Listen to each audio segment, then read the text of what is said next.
शिर्डीतील सुरक्षा व्यवस्था वाढवली। शिर्डीचं साईबाबा मंदिर बॉम्बने उडवण्याची धमकी। साईबाबा संस्थानाला धमकीचा मेल आल्यानंतर यंत्रणा अलर्ट मोडवर।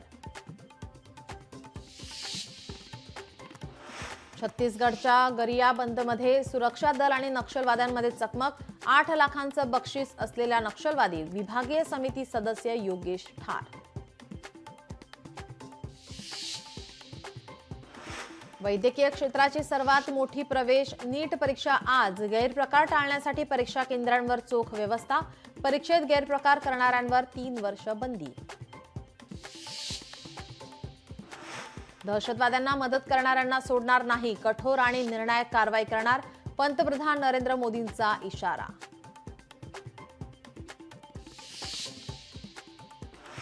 काय आहे मराठवाड्याच्या विकासाचा रोडमॅप? मराठवाड्यातील दिग्गजांचं काय आहे विजन? आणि मराठवाड्यातील रत्नांचा सन्मान पहा आज दिवसभर लोकशाही मराठीवर।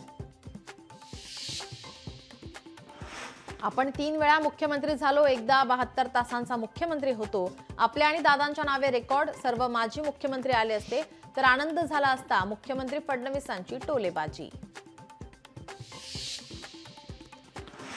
महाबळेश्वरमधील महापर्यटन उत्सवाचा आज समारोप। मुख्यमंत्री देवेंद्र फडणवीस उपस्थित राहण्याची शक्यता।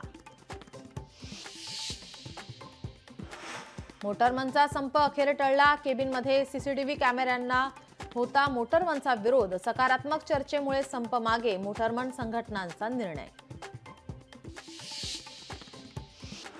मुंबईतील 3ही रेल्वे मार्गांवर आज मेगा ब्लॉक नाही। नीट परीक्षेच्या परीक्षार्थींसाठी रेल्वे प्रशासनाचा निर्णय। सर्व लोकल वेळेनुसार सुरू राहणार।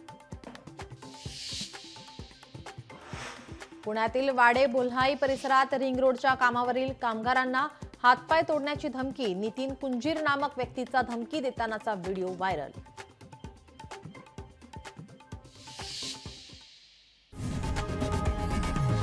लोकशाही मराठी ऐका, पहा, जागरूक रहा।